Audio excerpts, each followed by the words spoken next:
Hello friend, आप सभी का हमारे यूट्यूब चैनल ब्राइट बुद्धि में आप सभी का स्वागत है। तो आइए पढ़ते हैं अध्याय 10, चलें मंडी घूमने। इससे पहले हमने अध्याय 9 तक कंप्लीट कर चुके हैं, तो आप हमारे प्लेलिस्ट में जाकर के शेष अध्याय को देख सकते हैं। वीडियो अच्छा लगे तो लाइक कमेंट शेयर जरूर कीजिए अपने हित में दोस्तों के साथ। जो चैनल पर पहली बार आए हो चैनल को जरूर सब्सक्राइब करें और बेल घंटे बजाएं, जिससे आपको हमारे वीडियो का अगला नोटिफिकेशन आपको उसी समय पर मिले। शुरू करते हैं, चले मंडी घूमने। 8 बजते बजते हम सब स्कूल गेट के पास इकट्ठे हो गए थे। सभी बच्चे बहुत खुश थे। हमारे शिक्षक हम लोगों को घुमाने के लिए पटना सिटी के मारूफगंज अनाज एवं मसाला मंडी ले जा रहे थे। मंडी पहुंचते ही हमने देखा कि यहाँ तो चारों तरफ ट्रक, माल ढोने वाले टेम्पो, सामान ढोने वाले ठेले नजर आ रहे थे। ऐसा लग रहा था जैसे हम अनाज मंडी नहीं बल्कि ट्रक व टेम्पो स्टैंड में आ गए हों। मंडी में हमने देखा कि कई बड़े बड़े गोदाम और दुकानें थीं। कुछ खाने के होटल एवं बोरे थैलों की दुकान भी थी। तो आप देख सकते हैं कि क्या क्या दुकानें कैसी हैं। मंडी का एक व्यापारी सुलेमान जी हमारे शिक्षक के परिचित भी थे। वे हम सभी को मंडी की एक खास गली में ले गए। वहां हम लोगों ने देखा कि एक ट्रक से चावल की बोरियां उतारी जा रही थीं। सुलेमान जी ने बताया कि इस गली में केवल चावल एवं गेहूं की थोक दुकानें हैं। फिर उन्होंने ट्रक चालक से पूछ करके बताया कि ये चालक रोहतास जिले के चावल मिल से आया है। इसके अलावा इस मंडी में भागलपुर, चंपारण, सिवान, गोपालगंज, वैशाली, बक्सर, औरंगाबाद, गया, पटना आसपास से भी चावल आते हैं। चावल बिहार का प्रमुख खाद्यान्न है। छोटे किसान अपने गांव, अगल बगल के गांव में स्थित छोटी धान कूटने वाली मिलों में चावल बनवा करके अपने पास रख लेते। उसमें से अपने उपभोग के लिए चावल रख करके से चावल खरीदने वाले छोटे व्यापारी को बेच देते। ऐसी स्थिति में किसानों को अपेक्षाकृत चावल का कम मूल्य मिलता, लेकिन इससे उन्हें सीधे अपने घर के दरवाजे पर ही पैसा प्राप्त हो जाता है। इसके बाद ये छोटे व्यापारी चावल को स्थानीय मंडी के थोक व्यापारी को बेच देते हैं। ये थोक व्यापारी शहर के बड़े थोक व्यापारी को अपना चावल बेच देते हैं। कुछ किसान अपने धान को सीधे बड़े चावल मिल को बेच देते हैं। शहरों के थोक विक्रेता मिल से चावल खरीदते हैं एवं शहरों के खुदरा व्यापारी को बेच देते हैं।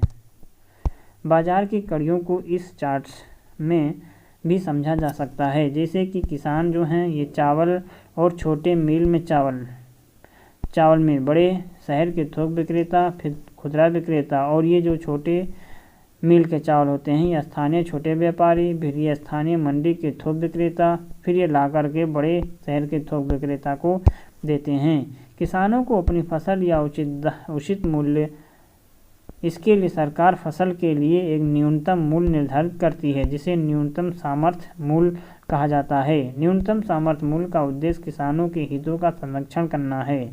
प्रत्येक किसान को अपनी फसल के लिए कम से कम एवं सरकारी दर की उम्मीद होती है, लेकिन बिहार के अधिकांश किसान इससे वंचित रहते हैं। सरकारी एजेंसियां किसानों से निर्धारित न्यूनतम समर्थन करती हैं, मतलब कि न्यूनतम समर्थन मूल्य पर फसल खरीदती हैं, लेकिन बिहार में किसानों को इस योजना का पूरा फायदा नहीं मिल पाता। इससे किसानों का हक मारा जाता है। आगे हम पढ़ेंगे कि खेत खलिहान से मिल तक। इसके पश्चात सुलेमान चाचा हम लोगों को आगे लेकर के चले। यहाँ लगातार गेहूं की कई थोक दुकानें थीं। प्रायः सभी दुकानों में आगे बड़ी बड़ी तराजू, पीछे गोदाम था। इन दुकानों में गेहूं प्रदेश के विभिन्न क्षेत्रों में आता। गेहूं बिहार की दूसरी मुख्य फसल है। चावल की तरह गेहूं भी किसानों से बड़ी मंडी तक पहुंचता। गली के अंत में कुछ दुकानें सूजी, आटा और मैदा की थी। सुलेमान जी ने बताया कि तुम्हारे घर के आसपास जो आटा चक्की होती है वहाँ से ये आटा या मैदा नहीं आया। इनकी काफ़ी बड़ी बड़ी मिलें होती हैं और इसी मिलें पटना सिटी, दीदारगंज और दानापुर आदि जगहों पर हैं। ये मिल थोक मीडिया तथा बड़े किसानों से गेहूं खरीदते हैं। मिल में ये गेहूं से सूजी, मैदा, आटा बनाते हैं। इससे प्राप्त हुआ चोकर भी पशुओं के खाद्य के बारे में अच्छे मूल्य पर बिक जाता। इससे मिल मालिकों को अच्छा लाभ प्राप्त होता है। आप बिहार के मानचित्र को कुछ इस तरह से देख सकते हैं और इनके राज्यों को आप ज़रूर पहचानने की कोशिश करें।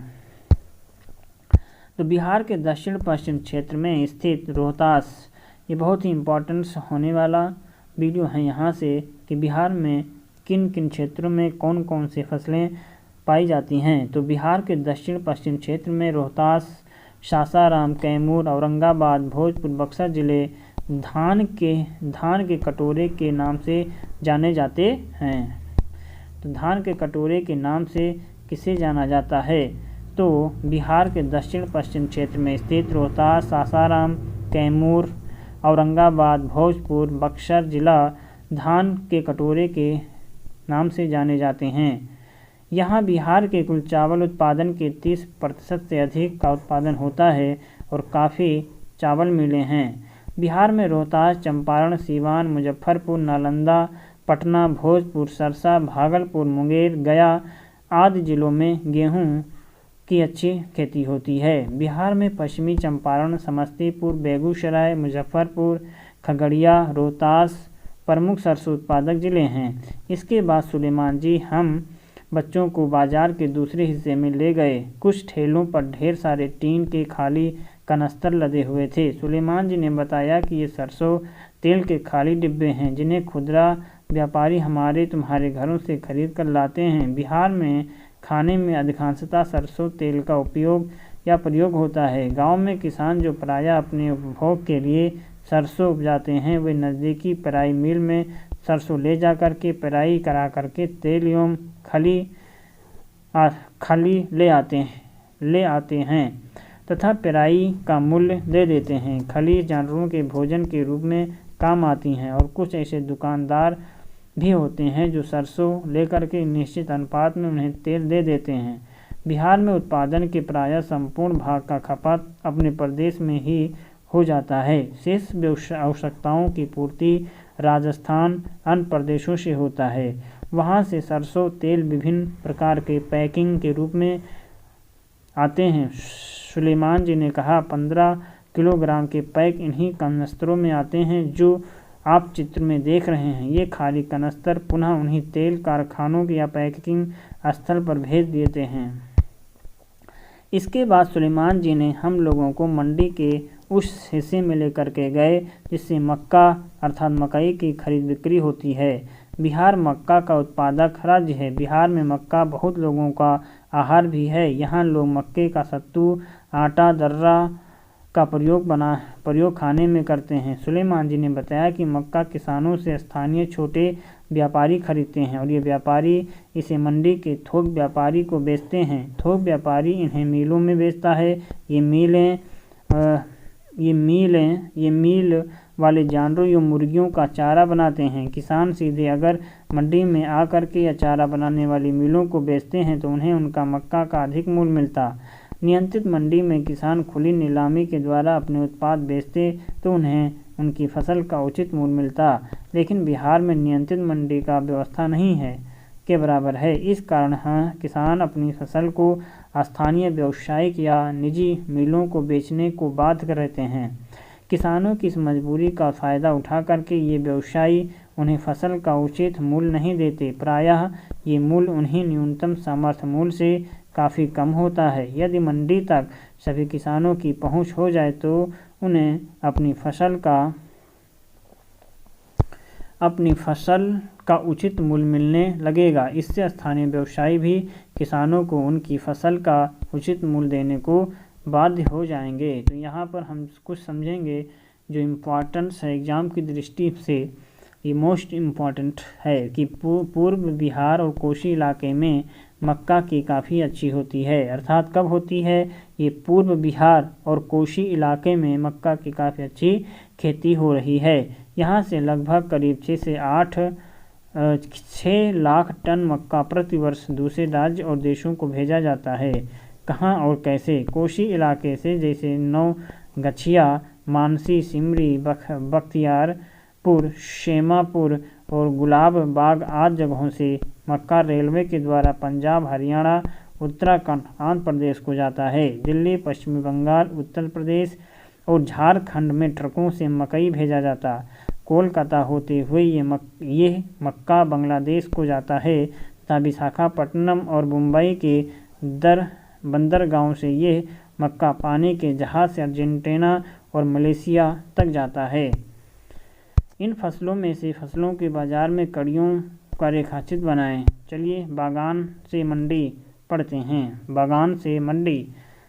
अब दिन के 2 बज चुके थे। हमें भूख लग गई थी। हम काफ़ी थक भी गए थे। शिक्षक ने कहा, अब हम लोगों को चलना चाहिए। अगले सप्ताह फलों की मंडी पटना के बाजार समिति चलेंगे। अगले सप्ताह हम सुबह सुबह फल मंडी पहुंचे, जहां चारों ओर फलों की ही दुकानें थीं। कहीं आम ही आम नजर आ रहे तो कहीं केले की बड़ी बड़ी आड़त थी, कहीं सेब ही सेब थे तो कहीं नारंगी की ढेर और कहीं अंगूर की बहुत सारी पेटियां रखी हुई थीं। कहीं आम की सुगंध तो कहीं सड़े नारंगी की बदबू आ रही थी। हमारे शिक्षक के अनुरोध पर महताब साहब फल मंडी के बारे में जानकारी देने के लिए तैयार हो गए। सबसे पहले महताब साहब हमें फल मंडी के उस भाग की ओर ले गए जहां आम व लीची के बड़े बड़े टोकरे और पेटियां रखी हुई थीं। यहाँ कई तरह के आम नजर आ रहे थे। कुछ आम कच्चे, कुछ आम पक्के थे। कई प्रकार की लीचियाँ थीं, कुछ बड़े, कुछ आकार में छोटे, सूखे। ये बागान से फल मंडी तक पहुँचने में देर होने के कारण सूख गए थे। फलों के बागान से फल मंडी तक पहुँचने एवं फल मंडी से उपभोक्ता तक पहुँचने में कई चरण होते हैं और इसमें कई लोग शामिल होते हैं। महताब साहब ने सबसे पहले हमें आम के बारे में बताया। बिहार के विभिन्न हिस्सों में कई तरह के आम पैदा होते हैं। पटना शहर के दीघा का दूधिया, मालदा एवं भागलपुर का जर्दालू आम अपने स्वाद और सुगंध के लिए काफ़ी प्रसिद्ध है। इन्हें बिहार से बाहर भी भेजा जाता है। तो मोस्ट इम्पॉर्टेंट बात आ गई कि पटना शहर दीघा का दूधिया एवं भागलपुर का जर्दालू आम अपने स्वाद और सुगंध के लिए काफ़ी प्रसिद्ध है।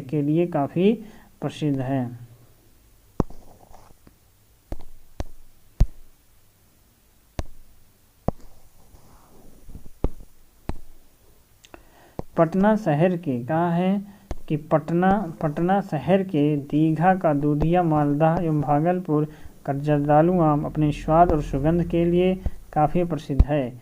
इसी मंडी में आम बिहार के कई हिस्से आता है। फल मंडी से छोटे दुकानदार, ठेले वाले, टोकरियों में फल बेचने वाली महिलाएं फल खरीदती हैं।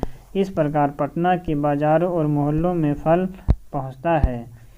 महताब साहब ने बताया कि बागान से मंडी तक आम कई कड़ियों से होकर के आता है। पहला है कि व्यापारी किसानों से उनके आम के बागान को मंजर आने के बाद खरीद लेते हैं। वे पेड़ की धुलाई एवं कीटनाशक का छिड़काव अपने स्तर से करते हैं।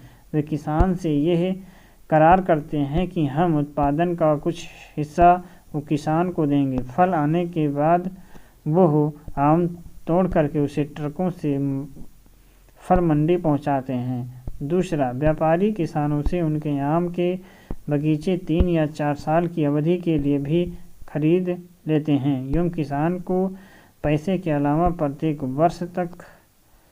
प्रत्येक वर्ष फल आने पर उत्पादन का कुछ हिस्सा देते हैं। तीसरा, कुछ बड़े किसान खुद अपने आप को बागान से तोड़ करके मंडी तक पहुंचाते हैं। इससे उन्हें ज़्यादा कमाई होती है।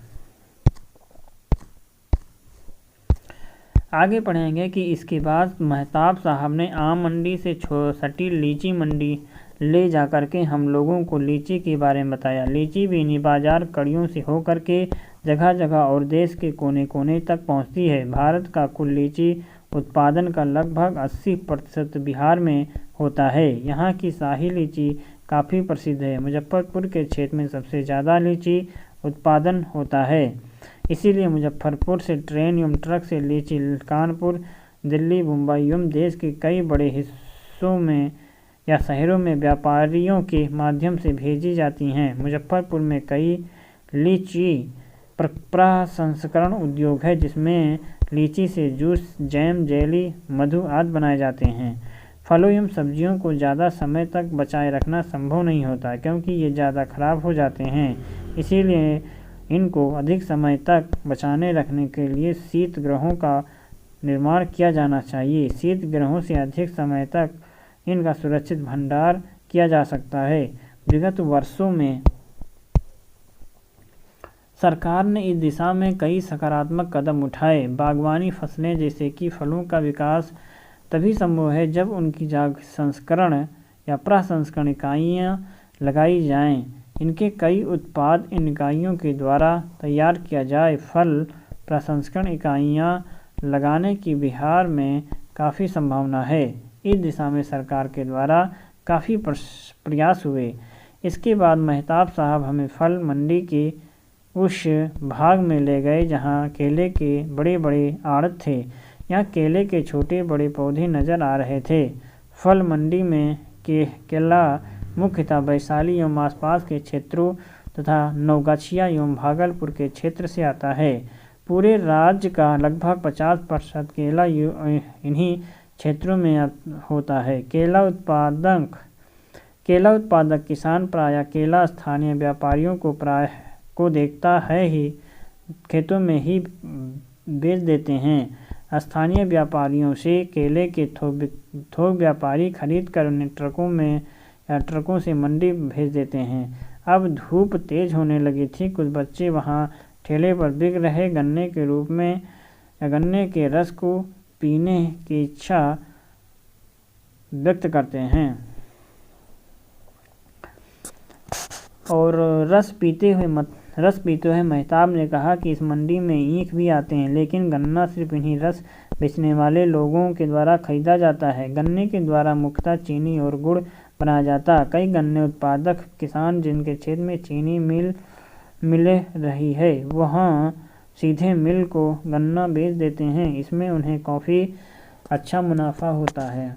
लेकिन कई छोटे किसान तथा वैसे किसान जिनके पास आसपास चीनी मिल नहीं है गन्ना की पेराई कर गुड़ बना लेते। गुड़ की भी अच्छी कीमत किसानों को मिल जाती है हालांकि गुड़ बनाने में अधिक श्रम तथा समय लगता है। गन्ना बिहार की प्रमुख व्यावसायिक फसल है। दुर्भाग्य है कि आज बिहार के लगभग सभी मिलें बंद हैं।